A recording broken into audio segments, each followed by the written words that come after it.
Hi friends, today recipe వచ్చేసి సేమియా సగ్గుబియ్యం పాయసం అండి.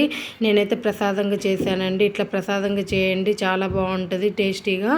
ప్రాసెస్ అయితే వెల్కమ్ టు చిన్న లాక్స్. చూడండి, ఈరోజు చేసుకునే రెసిపీ వచ్చేసండి సేమియా సగ్గుబియ్యం పరమాన్నం అండి. రెండు కలిపి చేస్తున్నానండి. చాలా టేస్ట్గా ఉంటుందండి. చల్లారిన తర్వాత కూడా టైట్గా అవ్వకుండా గట్టి పడకుండా చాలా టేస్ట్గా అయితే ఉంటుందండి. నేను చేసే విధంగా ఒక్కసారి చేయండి, చాలా టేస్ట్గా అయితే ఉంటుందండి. నేనైతే ఇప్పుడు దేవుడికి అమ్మవార్లకి పలహారంగా అయితే చేస్తున్నానండి సేమియా సగ్గుబియ్యం పరమాన్నం. అందుకని రాగిది అయితే పెట్టుకున్నానండి. చూడండి, స్టవ్ అయితే ఆన్ చేసేసుకుందాం.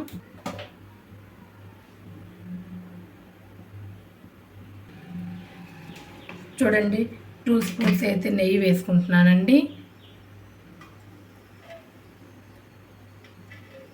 జీడిపప్పు, బాదం పప్పు వీటిని వేయించడానికి అయితే కొంచెం నెయ్యి అయితే వేసుకున్నాను. చూడండి, నెయ్యి అయితే హీట్ అయిందండి. కొబ్బరి ముక్కలు అండి, చిన్న చిన్న పచ్చి కొబ్బరి ముక్కలు, జీడిపప్పు, బాదం పలుకులు అండి. వీటిని అన్నిట్లో అయితే వేసేసుకున్నాం. కిస్మిస్ ఉన్న వేసుకోండి, చాలా బాగుంటుంది. ప్రస్తుతానికి లేక వేయలేదు. మంచి కలర్ వచ్చిందాకా వేపుకోవాలండి. చూడండి, జీడిపప్పు, బాదం పప్పు బాగా వేగాయండి. తీసేసుకున్నాము.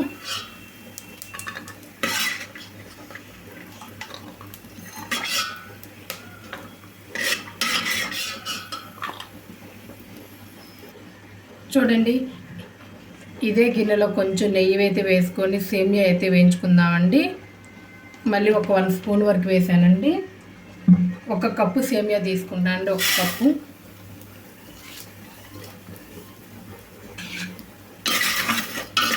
సేమియా కూడా మంచి గోల్డెన్ బ్రౌన్ కలర్ వచ్చేదాకైతే వేపుకోవాలండి. సేమియా కూడా బాగా వేగితే సేమియా చాలా టేస్టీగా అయితే ఉంటుందండి. చూడండి, సగ్గుబియ్యం అండి 1/2 కప్పు అయితే తీసుకున్నానండి. 1 కప్పు సేమియాకి 1/2 కప్పు అయితే సగ్గుబియ్యాన్ని అయితే తీసుకున్నానండి. నేనేం నానబెట్టలేదండి, అప్పటికప్పుడు వేస్తున్నాను. చూడండి, సేమియా బాగా వేగిందండి. 1/2 కప్పు అయితే సగ్గుబియ్యం అయితే వేసుకున్నా. సన్న సగ్గుబియ్యం అండి. ఇవి కూడా 1 సెకండ్ పాటు ఇట్లా వేయించుకోవాలి. మొత్తం అయితే 5 కప్పులు అయితే వేస్తున్నానండి. 2 కప్పులు ఏమో వాటర్ని అయితే పోస్తున్నాను. 3 కప్పుల వరకు ఏమో పాలను అయితే పోసుకుంటున్నానండి. చూడండి, 1 సెకండ్ పాటు సగ్గుబియ్యాన్ని కూడా వేయించుకున్న తర్వాత 2 కప్పులు అయితే వేసుకోవాలండి. కొంచెం బాయిల్ అవ్వాలండి వాటరు. చూడండి, మూత పెట్టేసి అయితే ఉడికించుకుందామండి. మరీ హై ఫ్లేమ్లో పెట్టొద్దండి, మీడియం ఫ్లేమ్లో పెడితే సరిపోతుంది. చూడండి, ఉడికేటప్పుడు మధ్య మధ్యలో కలుపుకోండి, సగ్గుబియ్యం అడుగంటుతుంది. మధ్య మధ్యలో ఇట్లా కలుపుకుంటా మళ్ళీ మూత పెట్టుకొని అయితే ఉడికించుకోవాలండి. 2 కప్పులు వాటర్ పోసి అయితే ఇట్లా ఉడికించుకున్నాం కదండి సేమియా సగ్గుబియ్యాన్ని. ఇప్పుడు 1/2 లీటర్ పాలండి, ఇవి కాగబెట్టిన పాలు మొత్తాన్ని అయితే పోసేసుకోవాలి. మేగడతో సహా వేసేసుకోండి. 1/2 లీటర్ పాలండి ఇవి. కాగబెట్టి పెట్టేశాను. కాగబెట్టిన పాలే పోసుకోండి, పచ్చి పాలు పోయొద్దు. చూడండి, మొత్తాన్ని పాలల్లో ఉడికించుకోవాలండి.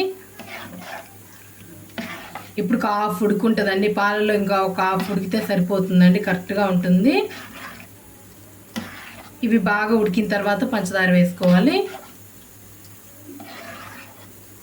మూత పెట్టేసుకొని అయితే ఉడికించుకుందామండి. చూడండి, ఒకసారి మూత తీసి చూద్దామండి.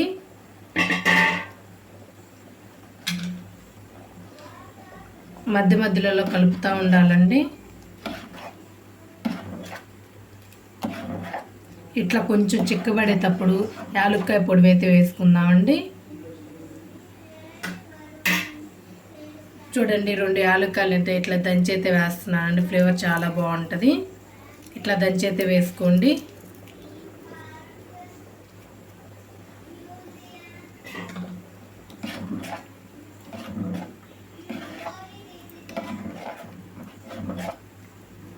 ఒక్కసారి మళ్ళీ మూత పెట్టేసి అయితే ఉడికించుకుందామండి. 1 పొంగు వస్తే సరిపోతుందండి. ఇంకా చూడండి సేమియా పరమాన్నం అయితే రెడీ అయిందండి. చూడండి సేమియా సగ్గుబియ్యం చాలా చక్కగా ఉడికిందండి. లోపల తెల్లగా లేకపోతే గుడ్లాగా మొత్తం వైట్ కలర్లో ఉంటే ఉడికినట్లండి మనకి వెంటనే అర్థమవుతుందండి. సేమియా కూడా చాలా బాగా కుక్ అయిందండి. చూడండి ఇప్పుడు ఇట్లా ఉన్నప్పుడు పంచదారని అయితే వేసుకోవాలండి. 1 కప్పు వరకు అయితే పంచదారని అయితే వేసుకుంటున్నానండి. కొంచెం స్వీట్ తక్కువగా తినేవాళ్ళు 1/4 కప్పు వరకు అయితే వేసుకోండి. నేనైతే 1 కప్పు పంచదారని అయితే వేస్తున్నానండి. మీడియం ఫ్లేమ్లోనే పెట్టేసుకోండి. అదే మీరు ఈ ప్లేస్లో బెల్లం వేస్తుంటే మటుకు గ్యాస్ ఆపేసి అయితే వేసుకోండి, లేకపోతే ఇరిగిపోతుంది. ఇప్పుడు మనం పంచదార కదండి వేసింది, స్టవ్ ఆన్లోనే పెట్టేసుకోండి. పంచదార కూడా కరిగే అంతసేపు అయితే ఉంచేసుకోవాలండి. పంచదార మొత్తం కరిగిపోవాలి. చూడండి పంచదార కూడా కరిగిపోయిందండి. ఈ స్టేజ్లో ఉన్నప్పుడైతే స్టవ్ అయితే ఆపేసుకుందామండి. చల్లబడ్డ తర్వాత కూడా ఇంతే చిక్కదనంతో చాలా బాగుంటుందండి. పలచగా చాలా టేస్ట్గా అయితే ఉంటుందండి. చూడండి జీడిపప్పు, బాదం పప్పు, కొబ్బరి అయితే వేయించి పెట్టుకున్నాం కదండి, మొత్తం అయితే వేసేసుకుందాము.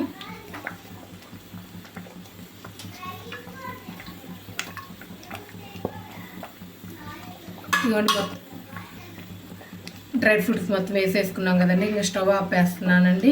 నేను చేసిన విధంగా సేమియా సగ్గుబియ్యం పరమాన్నం అయితే ఒక్కసారి చేసి చూడండి, చాలా బాగుంటుందండి. చాలా మంచి టేస్ట్ అయితే ఉంటుందండి. ప్రసాదంగా అయితే కూడా చేసుకోవచ్చండి, చాలా బాగుంటుంది. నా వీడియో కనుక నచ్చినట్లయితే లైక్ చేయండి, షేర్ చేయండి, కామెంట్ చేయండి. ప్లీజ్ సబ్స్క్రైబ్ చేసుకోండి. Thank you.